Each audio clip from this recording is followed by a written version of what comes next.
2024কে বিদায় জানিয়ে 2025কে বরণ করে নিতে এবারে আমরা ডিসেম্বরের কয়েকটা দিনের ছুটিতে পৌঁছে যাই হিমালয়ের কোলে ছোট্ট একটি গ্রাম শিটং। আজকের ভিডিওতে আপনাদের সঙ্গে শেয়ার করব কমলালেবুর দেশ শিটং ভ্রমণের অভিজ্ঞতা।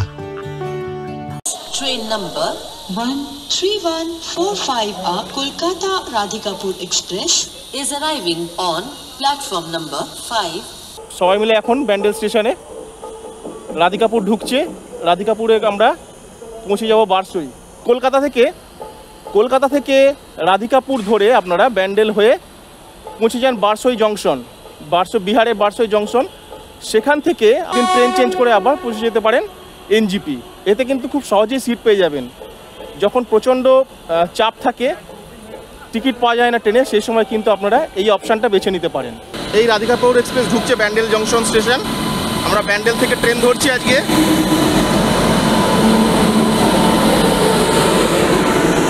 কলকাতা রাধিকাপুর এই ট্রেনে আমরা পৌঁছে যাব বারসই। রাধিকাপুর এক্সপ্রেসের এসি 2 টায়ার কম্পার্টমেন্টের মেনটেনেন্স খুবই ভালো ছিল। এই কম্পার্টমেন্টের পরিবেশ এতটাই পিসফুল ছিল যে আমরা সুন্দর একটি ঘুম দিয়ে ভোর 4:15 নাগাদ রেডি হয়ে গেলাম। বারসই জংশন নামতে হবে। আমাদের মাম্মাও কিন্তু আমাদের সঙ্গে রেডি হয়ে বসে আছে। এইমাত্র বারসই জংশনে এসে পৌঁছালাম। এখানকার টেম্পারেচার 15 ডিগ্রি সেন্টিগ্রেড। এখন ঘড়িতে বাজে 4:40 আর এই রাধিকাপুর এক্সপ্রেস ছেড়ে দিল। এই হলো বারসই জংশন। এরপরে আমরা নর্থ ইস্ট এক্সপ্রেস রয়েছে। নর্থ ইস্ট এক্সপ্রেস আজকে 2 ঘন্টা 2.5 ঘন্টা লেট আছে। এই নর্থ ইস্ট এক্সপ্রেস ধরে আমরা এনজিপি পৌঁছে যাব। সময় লাগবে প্রায় 2 ঘন্টা 50 মিনিট মতো, কি 2.5 ঘন্টা মতো সময় লাগবে। ছাড়াও কিন্তু পাহাড়িয়া এক্সপ্রেস ধরতে পারেন, পাহাড়িয়া এক্সপ্রেসে আসতে পারেন। আর এছাড়া যদি এই ট্রেনগুলোর টিকিট না পান, তাহলে বারসই থেকে ক্যাপিটাল এক্সপ্রেস রয়েছে। ক্যাপিটাল এক্সপ্রেস ধরে আপনারা কিন্তু এনজিপি পৌঁছে যেতে পারেন। এইমাত্র নিউ জলপাইগুড়ি এসে পৌঁছালাম। ঘড়িতে বাজে 9:05। আমাদের ট্রেনের টিকিট ছিল নর্থ ইস্ট এক্সপ্রেসে, কিন্তু ট্রেনটা 2.5 ঘন্টা লেট থাকার জন্য আমরা পাহাড়িয়া এক্সপ্রেস ধরে নিই। পাহাড়িয়া এক্সপ্রেস ধরে আমরা 9:05-এ নিউ জলপাইগুড়ি স্টেশন পৌঁছে গেলাম। সুপ্রভাত বন্ধুরা, ফিরে এলাম আর একটা নতুন ব্র্যান্ড নিউ এপিসোড নিয়ে। আজকে আমরা এই সকালবেলা পৌঁছে গেছি এনজিপি স্টেশন। এখান থেকে আমরা আজকে চলে যাব শিটং। শিটং দুইভাবে পৌঁছানো যায়। এক, রোহিণী হয়ে কার্শিয়াংয়ের পথ ধরে পৌঁছে যাওয়া যায় শিটং। আর দ্বিতীয় পথটি হলো গ্যাংটক বা কালিম্পংয়ের পথ ধরে, অর্থাৎ সেবক রোড ধরে বিরিকে পৌঁছে বিরিক থেকে শিটংয়ের রাস্তা ধরে নিলেই পৌঁছে যাওয়া যাবে শিটং। এই পথেই দেখে নিতে পারবেন বিখ্যাত করোনেশন ব্রিজ। এই ব্রিজটি সড়ক পথে আসাম, মেঘালয়, নাগাল্যান্ড, অরুণাচল প্রদেশকে পশ্চিমবঙ্গের সঙ্গে সংযুক্ত করেছে। শিটং যাওয়ার পথে একটুখানি ব্রেক নিতে হবে।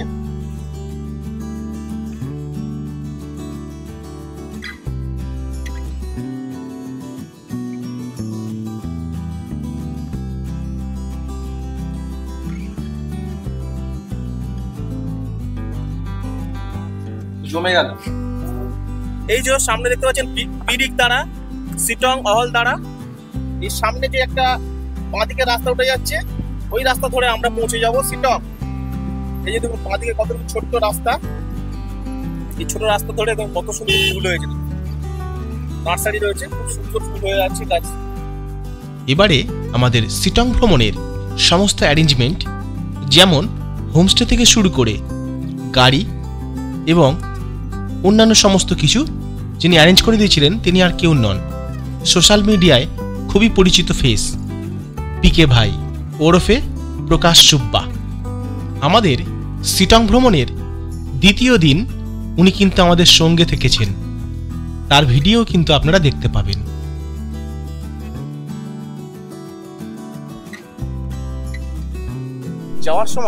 শিটং যাওয়ার সময় আপনারা নানকু ভ্যালি বলে একটি জায়গা দাঁড়াতে পারেন। এখানে একটি শিব মন্দির রয়েছে, দেখাচ্ছি আপনাদের।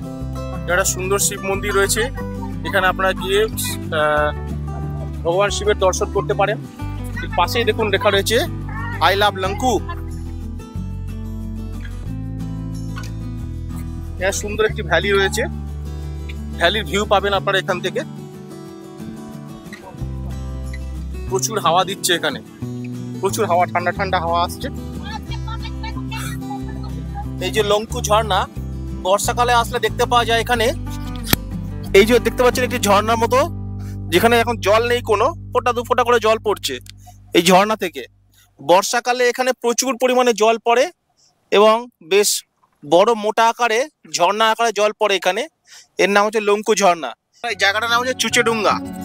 ওই যে দূরে পাথরের একটা পাথর উঠে আছে দেখতে পাচ্ছেন, সুচালো মতো, খোঁচা মতো, ওইটা পাথরটার জন্য জায়গার নাম হয়েছে চুচেডুঙ্গা, মানে একদম ছোচালো পাথরের মাথা। রাস্তাটা খুবই খারাপ, বিপজ্জনক রাস্তা, এই রাস্তা দিয়ে যেতে হবে।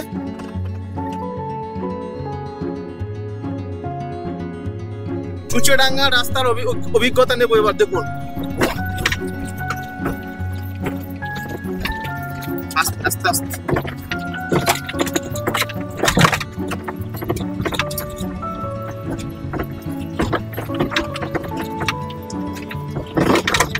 ডেঞ্জারাস রাস্তা। এই চুচেডুঙ্গার খাড়াই পথে আমাদের গাড়ি ভয়ানক বিপদের মধ্যে পড়েছিল। গাড়ি স্কিড করে ক্রমশ নিচের দিকে চলে যাচ্ছিল। কোনো রকমে আমি নেমে গাড়িতে ধাক্কা দিয়ে উপরে তুলি। সাপোর্ট দেবো, দাঁড়াও।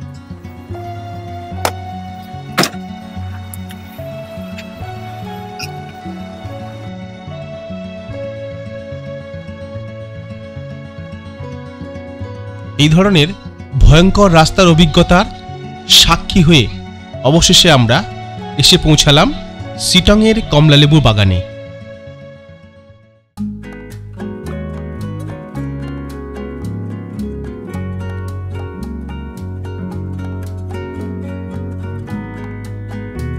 বাগানের মালি আমাদের একদম সঠিক নিয়মে গাছ থেকে লেবু পাড়ার পদ্ধতি দেখালেন।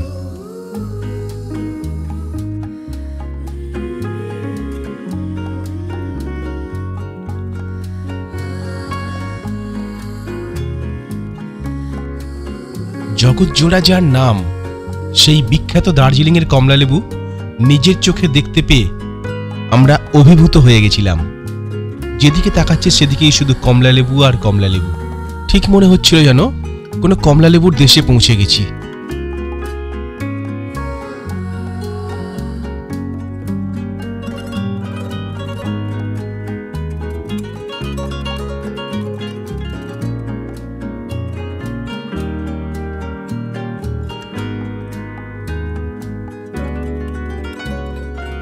বাগানের পাশেই কিন্তু এরকম কমলালেবু বিক্রি করছে তুলে।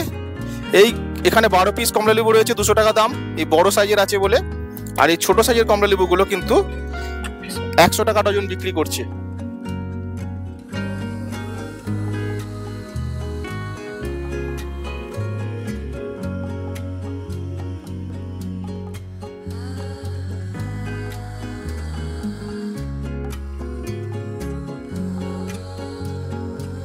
আমরা এখন অহলদারা ভিউ পয়েন্টের দিকে যাচ্ছি। 360 ভিউ পয়েন্টে আমাদের হোমস্টে অহলদারাতে রয়েছে। আর এইখানে যে গেট দেখলেন, এই যে এখানে কিন্তু টিকিট কাটতে হয়। এই যে গেটে আছে, এখানে টিকিট কাটতে হয় পার গাড়ি 50 টাকা। এর মধ্যে কিন্তু এন্ট্রি ফি রয়েছে, ওয়ান টাইম দিতে হয়। আমরা যেহেতু হোমস্টে যাচ্ছি বললাম, তাই একবারই নিল 50 টাকা। যতদিন 2-3 দিন যতদিন যারা যাতায়াত করবে আর দিতে হবে না, একবারই 50 টাকা নেবে। এই যে আমাদের হিল ভিউ হোমস্টে এসে পৌঁছে গেছি। অহলদারা ভিউ পয়েন্টের ঠিক 50 মিটার আগে রোডের উপরেই সুন্দর দুটি রুম বিশিষ্ট হোমস্টে রয়েছে, যার নাম হিল ভিউ হোমস্টে। এখানে আজকে আমরা রাত্রি যাপন করব। এই হিল ভিউ হোমস্টেটি একদম মেন রোডের উপরে হওয়ায় আমাদের এটি খুব পছন্দের একটি হোমস্টে। এই হোমস্টে থেকেই দৃশ্যমান হচ্ছিল ঝকঝকে কাঞ্চনজঙ্ঘা।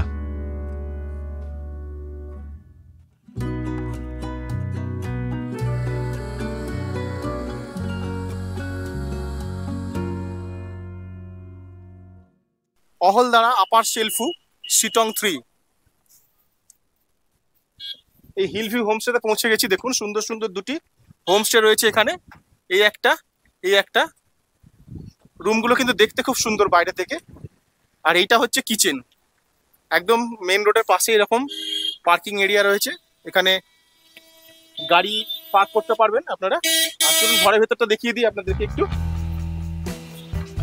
সিঙ্গেল দুটো বেড রয়েছে, এখানে দুজনও শুতে পারে, ছোট বাচ্চা নিয়ে এখানে একজন শুতে পারবে।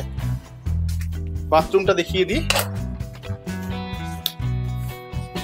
এই বাথরুম, কোমোড আছে, গিজার রয়েছে, ছোট্ট আয়না রয়েছে, বেসিন রয়েছে, শাওয়ার রয়েছে। অহলদারার মতো জায়গায় রুম কিন্তু খুব ভালো রুম। আজকে আমরা এই শিটং ভ্রমণের জন্য আমরা এই অহলদারাতেই দুরাত স্টে করব এবং এখান থেকে আমরা সমস্ত জায়গা সাইট সিন ঘুরে দেখবো আর আপনাদেরকেও সঙ্গে করে নিয়ে যাবো বিভিন্ন জায়গায় ঘুরে দেখাতে। অহলদারা হোমস্টেতে আজকের লাঞ্চে কি কি মেনু আছে দেখে নিন। যে গরম গরম ভাত দিয়েছে, একদম ধোঁয়া উঠছে, ধোঁয়া ওটা গরম ডাল, তার সঙ্গে একটা মিক্স সবজি আছে, এখানে একটা মিক্স সবজি আছে, দু রকম দিয়েছে, তার সঙ্গে দিয়েছে রুই মাছ। মাছ কিন্তু চট করে পাওয়া যায় না, বেশিরভাগ জায়গায় গেলে আমরা কিন্তু দেখেছি দুপুরের মেনুতে ডিম দিয়ে দেয়, কিন্তু এখানে মাছ পেয়েছি, একদম গরম গরম রুই মাছ দিয়েছে, একদম বাঙালির আদর্শ খাবার রয়েছে এখানে। তার সঙ্গে শসা, পেঁয়াজ, স্যালাড দিয়েছে। সময় নষ্ট না করে খাওয়া শুরু করা যায়, কি বলেন? একদম গরম গরম ভাত আর ডাল, তার সঙ্গে গরম তরকারি, জমে যাবে পুরো, একদম টেস্টি খাবার, কোনো রকম সমস্যা হচ্ছে না। যদি খিদে পেটে, কিন্তু দারুণ রান্না হয়েছে, খেতে অসাধারণ টেস্ট, যেমন ঘরোয়া টেস্ট হয়, একদম বাড়ির পরিবেশের খাবার যেমন হয়, পিকুর হাতে যেমন খাবার খায় ঠিক সেরকম, কিন্তু সত্যিই ভালো রান্না হচ্ছে। কার্শিয়াং সাব ডিভিশনের যে শিটং গ্রাম পঞ্চায়েত রয়েছে, এইসব জায়গাগুলো কিন্তু এখন খুব পপুলার হয়ে গেছে। আমাদের যে সমস্ত ট্যুরিস্টরা দার্জিলিং বেড়াতে আসেন, দার্জিলিং এত ঘিঞ্জি এবং এত এক্সপেন্সিভ হয়ে গেছে, যে কারণের জন্য ট্যুরিস্টরা কিন্তু এখন এই অফবিট ডেস্টিনেশনগুলো, যেমন তার মধ্যে শিটং, ওদিকে রঙ্গারুনের ভিডিও আপনারা দেখে নিতে পারেন, আমাদের চ্যানেলে দেওয়া আছে। ইতিমধ্যে আমরা মে মাসে গেছিলাম, তার ভিডিও পাবলিশ করা হয়ে গিয়েছে, দেখতে পারেন। বিজনবাড়ি দেখতে পারেন, ঋষিহাট, সমস্ত এগুলো ভিডিওগুলো আমরা কিন্তু পাবলিশ করে দিয়েছি। এইসব জায়গা বেড়ানোর ভিডিওগুলো রয়েছে, আপনারা চ্যানেলে গিয়ে দেখে নিতে পারেন। যেটা বলছিলাম, কার্শিয়াং সাব ডিভিশনের শিটং গ্রাম পঞ্চায়েত, এর আন্ডারে এই যে অহলদারা, শিটং, লাটপাঞ্চার, এই যে মলদিরাম, এই যে জায়গাগুলো রয়েছে, এই জায়গাগুলোতে আপনারা ইজিলি এসে থাকতে পারেন। খুব সুন্দর, জনপ্রিয় হয়ে ওঠে জায়গাগুলো। আমরা সকালের ব্রেকফাস্ট সেরে নিয়ে বেরিয়ে পড়লাম সাইট সিন করতে। সেলিনা আর আলবিনা, এদের হাতের নরম নরম রুটি সারা জীবন মনে থাকবে আমাদের। অসাধারণ টেস্ট, একদম নরম সফট রুটি দেখুন, তার সঙ্গে দারুণ সুন্দর তরকারি হয়েছে। কিন্তু কাঁচা লঙ্কা নিয়ে বসে পড়েছে। আমরা চলেছি এখন মংপুর দিকে। আমরা অহলদারা যে ভিউ পয়েন্ট, তার পাশে আমাদের হিলভিউ হোমস্টে, সেখান থেকে মংপুর রাস্তা প্রায় 1.5 ঘন্টার মতো এবং দূরত্ব 18-19 কিলোমিটার। ড্রাইভার যেমন বলে দিল, এই যে আমাদের ড্রাইভার ভাই, ওর কথা অনুযায়ী এখান থেকে 18-19 কিলোমিটার দূরে হচ্ছে মংপু। এই ডান দিকে যে পাহাড় দেখা যাচ্ছে, মংপু পাহাড়, ওই পাহাড়ে যাব আমরা। এখন আমরা থাম ভিলেজের কাছে চলে এসেছি। থাম ভিলেজের কাছে চলে এসেছি। দেখো সুন্দর সুন্দর কিছু কটেজ রয়েছে, এখানে হোমস্টে রয়েছে। থাম ভিলেজ পার করে আমরা কিছুক্ষণের মধ্যে গিয়ে পৌঁছে গেলাম লেপচা মোনাস্ট্রি। কথিত আছে এটি 300 বছরের পুরনো একটি সবচেয়ে প্রাচীন এখানকার বৌদ্ধ মনাস্ট্রি। এই হলো লেপচা মোনাস্ট্রি। দেখুন কত পুরনো দিনের লেপচা মোনাস্ট্রি দেখতে পাওয়া যাচ্ছে এখানে। বুদ্ধ পূর্ণিমার দিন এখানে বিরাট আকারে মেলা বসে এবং এই উৎসবে লোকাল ওয়াইন সেবন করেন এখানকার স্থানীয় মানুষেরা। এটাই এখানকার রীতি।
আমরা ভেবেছিলাম যে কত ঠান্ডা হবে না হবে, তো দেখুন প্লেন একটা জামা পরে ঘুরে বেড়াচ্ছি, যে বিরাট যে ঠান্ডা তা নয়, কিন্তু দিনের বেলায় 17-18 ডিগ্রি টেম্পারেচার এমনি উঠে গেছে, রাত্রেবেলার দিকে 8-9 ডিগ্রি থাকে, কিন্তু খুব ঘরের মধ্যে খুব একটা কষ্ট হয় না। এই প্রথম আমাদের শীতে পাহাড় ভ্রমণের অভিজ্ঞতা হচ্ছে, ভালো লাগছে, খুব প্লিজেন্ট ওয়েদার। পাহাড় যে কত সুন্দর তা এখানে না এলে বোঝা যাবে না। পথের বাঁকে বাঁকে সুন্দর সুন্দর নাম না জানা সমস্ত ফুল গাছ হয়ে রয়েছে, দেখুন দেখার মতো, হলুদ হয়ে আছে, দেখুন গাছ জুড়ে হলুদ ফুল, তার মধ্যে মৌমাছির আনাগোনা, অসম্ভব সুন্দর। পাহাড়কে সুন্দর করে সাজিয়ে তুলেছে।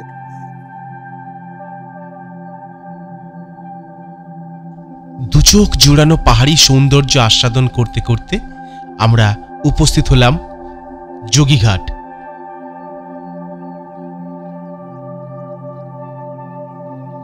শিটংয়ে বেড়াতে এলে যে জায়গায় অবশ্যই বেড়াতে আসবেন সেটি হলো যোগীঘাট।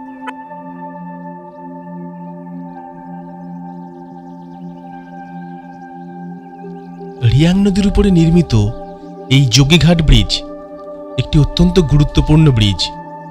এটি শিটংয়ের সঙ্গে মংপুকে সংযুক্ত করেছে।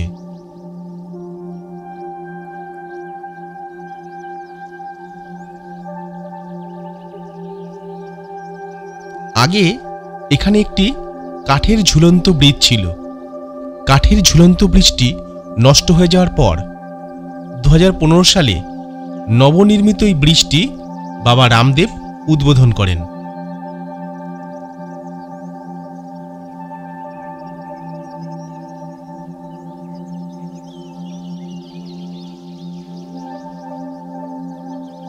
শিটং ভ্রমণকারীদের কাছে বর্তমানে ব্রিজটি একটি অত্যন্ত আকর্ষণীয় জায়গা।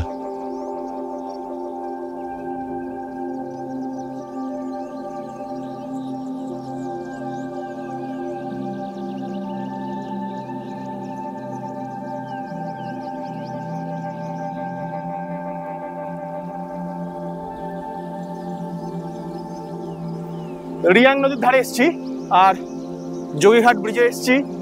সব দেখার পর হচ্ছে নদীর পাশে যাব না, এটা হতে পারে না, তাই এখান থেকে সোজা নদীর পাশে যাব।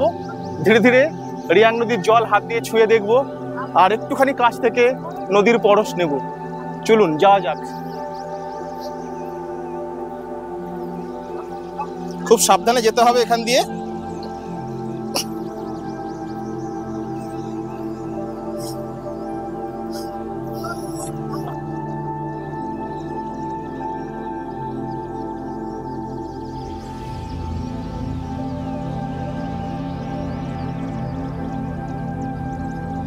একদম জলের পাশে চলে এলাম আর এই জলকে হাত দিয়ে ছুঁয়ে দেখবো এবার। ঠান্ডা জল, বরফ গোলা জল মনে হচ্ছে, এত ঠান্ডা। একটু হাতে লাগিয়ে নিলাম।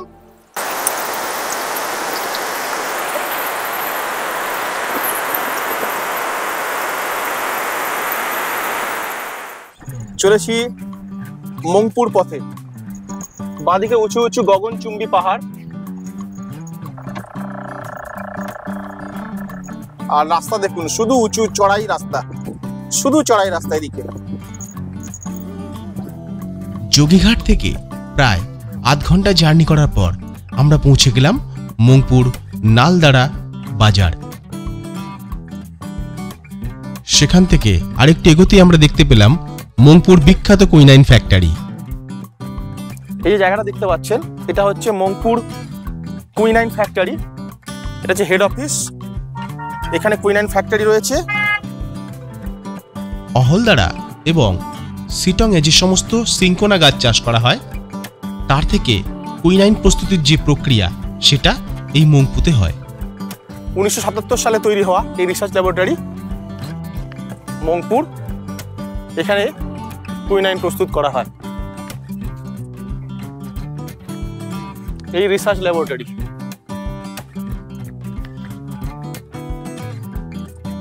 এই রিসার্চ ল্যাবরেটরি আর এর ঠিক উল্টো দিকে রয়েছে কুইনাইন ফ্যাক্টরি। এই ফ্যাক্টরিতেই সমস্ত কুইনাইন প্রস্তুত করা হয়। এটা হচ্ছে কুইনাইন ফ্যাক্টরি, এখানে কুইনাইন প্রস্তুত করা হয়।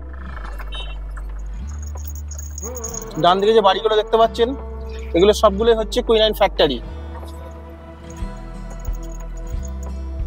আমরা রবীন্দ্র ভবন পৌঁছে গেলাম।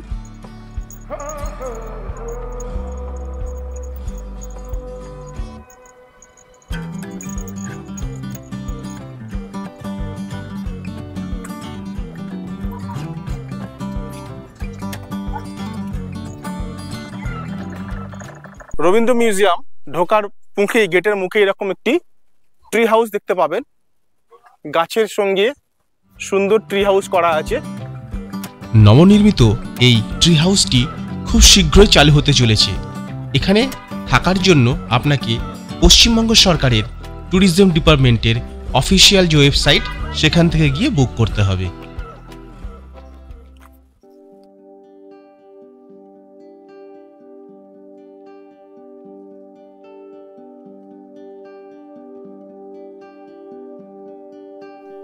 এখন মংপুর রবীন্দ্র ভবনের ভেতরে যাব আমরা।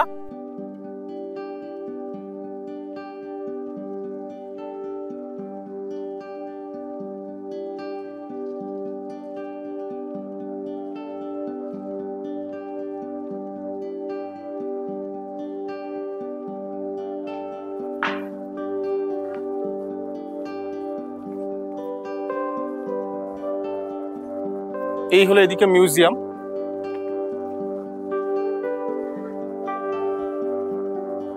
এই রবীন্দ্র মিউজিয়াম ঘুরে দেখার জন্য, আমার পেছনে দেখতে পাচ্ছেন রবীন্দ্র মিউজিয়াম। এই রবীন্দ্র মিউজিয়াম ঘুরে দেখার জন্য এই পাশে টিকিট কাউন্টার আছে, টিকিট কাউন্টার থেকে টিকিট করে নিতে হবে। 25 টাকা করে পার হেড টিকিট।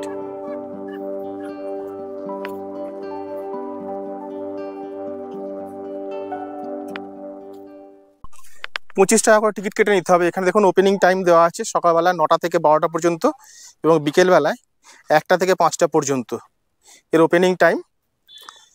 প্রতি বৃহস্পতিবার করে বন্ধ থাকে, কিন্তু এটা মাথায় রাখবেন আপনারা যখন শিটং বেড়াতে আসবেন, এটা মাথায় রাখবেন। দেখুন থার্সডে ক্লোজড, প্রতি বৃহস্পতিবার কিন্তু বন্ধ।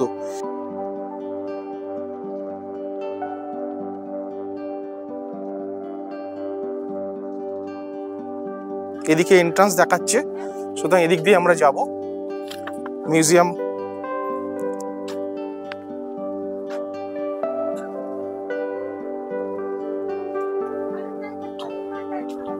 এই হলো সেই বাড়ি যেখানে রবীন্দ্রনাথ ঠাকুর 3বার এসেছিলেন এবং শেষ জীবনে তিনি এখানে অনেক দিন কাটিয়েছিলেন।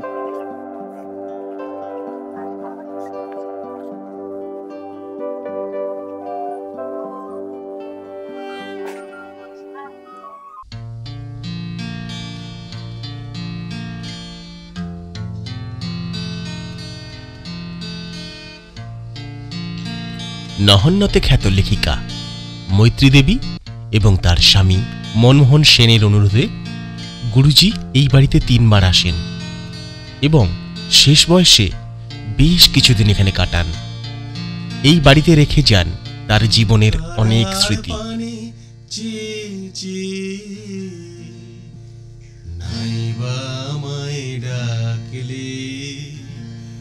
যখন পড়বে না মোর পায়ের চিহ্ন এই বাটে, আমি বাইব না, আমি বাইব না মোর খেয়া তরি এই ঘাটে গো। যখন পড়বে না মোর পায়ের চিহ্ন এই বাটে, আমি বাইব না।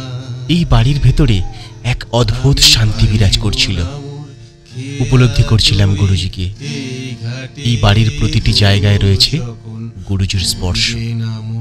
পায়ের চিহ্ন এই বাটে, তারার পানি নাইবা আমায় ডাকলে, যখন পড়বে না মোর পায়ের চিহ্ন এই বাটে, আমি বাইব না, আমি বাইব না মোর খেয়া তরি এই ঘাটে গো। যখন পড়বে না মোর পায়ের চিহ্ন এই বাটে। এরপর আমি একসময় পৌঁছে গেলাম গুরুজির স্নান কক্ষে, আমি যেখানে পাইব না গুরুজি বসে স্নান করতেন। তোরে এই ঘাটে গো যখন পড়বে না মোর পায়ের এই যে জায়গাটি দেখতে পাচ্ছেন, চিহ্ন এই এইখানটাতে বাটে। এই সেই প্রতিটি কোনায় কোনায় কিন্তু তার ছোঁয়া রয়েছে এখানে। এই হলো সেই জায়গা যেখানে গুরুদেব স্নান করতেন। এই হলো মংপুর রবীন্দ্র মিউজিয়াম, যেখানে রবীন্দ্রনাথ ঠাকুর জীবনের শেষ বয়সে এসে এখানেই সময় কাটান। তিনবার এসেছিলেন এখানটাতে। ঘুরে দেখলাম এই রবীন্দ্র মিউজিয়াম, মন এক প্রশান্তিতে ভরে গেল। এখান থেকে আর যেতে ইচ্ছা করছে না, বিশ্বাস করুন। এত মনের মধ্যে প্রশান্তি হচ্ছে, চুপচাপ মনে হচ্ছে এখানে বসে থাকি। এক মুহূর্তে আর পা চলছে না। বাঙালি হিসাবে নিজেকে অনেক গর্বিত মনে হচ্ছে আজকে। প্রতিটা কোনায় যেন কবিগুরুর ছোঁয়া পেলাম। তার লেখনী রয়েছে প্রতিটা দেয়ালে, তার হাতের আঁকা ছবি রয়েছে, তাকে যেন প্রতিটা কোনায় কোনায় উপলব্ধি করতে পারলাম।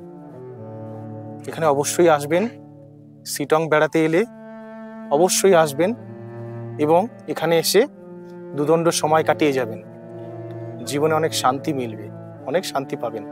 এই যে মিউজিয়াম, তার ঠিক বাইরেই এইখানে এই এরকম বেঞ্চ করে রাখা আছে।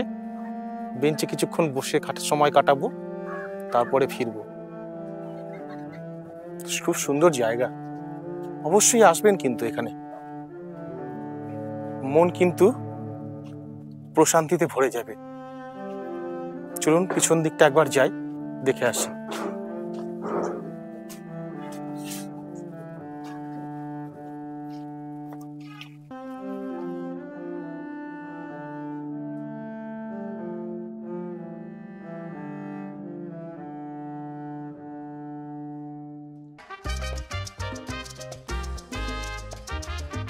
হাতে আধা ঘন্টা সময় থাকলে মংপু থেকে একদম কাছেই সেকচেন ভিউ পয়েন্ট ঘুরে আসতে পারেন।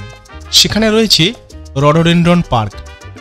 এখন এসে পৌঁছে গেছি সেকচেন যে ভিউ পয়েন্ট, সেই ভিউ পয়েন্টে এসে গেছি। টিকিট কাউন্টার থেকে টিকিট নিয়ে এলাম। এই যে 25 টাকা করে টিকিট, এন্ট্রি ফি। সকাল 9টা থেকে 12টা পর্যন্ত, এখানে 1টা থেকে 5টা পর্যন্ত বিকেলবেলায়।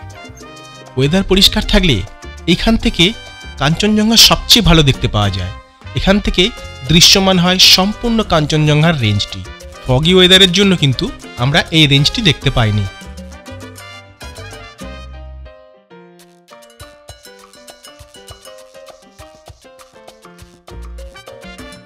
সুন্দর রঙিন পাথর দিয়ে আর কিছু গাছ দিয়ে পার্কটা তৈরি করেছে।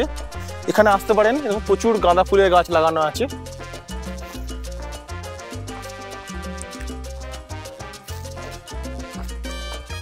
ফিরে আসছি পরের পর্বে অহলদারা থেকে দেখা কাঞ্চনজঙ্ঘার নৈসর্গিক দৃশ্য নিয়ে। সঙ্গে থাকছে পিকে ভাইয়ের সঙ্গে ঘুরে দেখা সিটংয়ের আরও অন্যান্য দারুণ দারুণ জায়গার ভিডিও।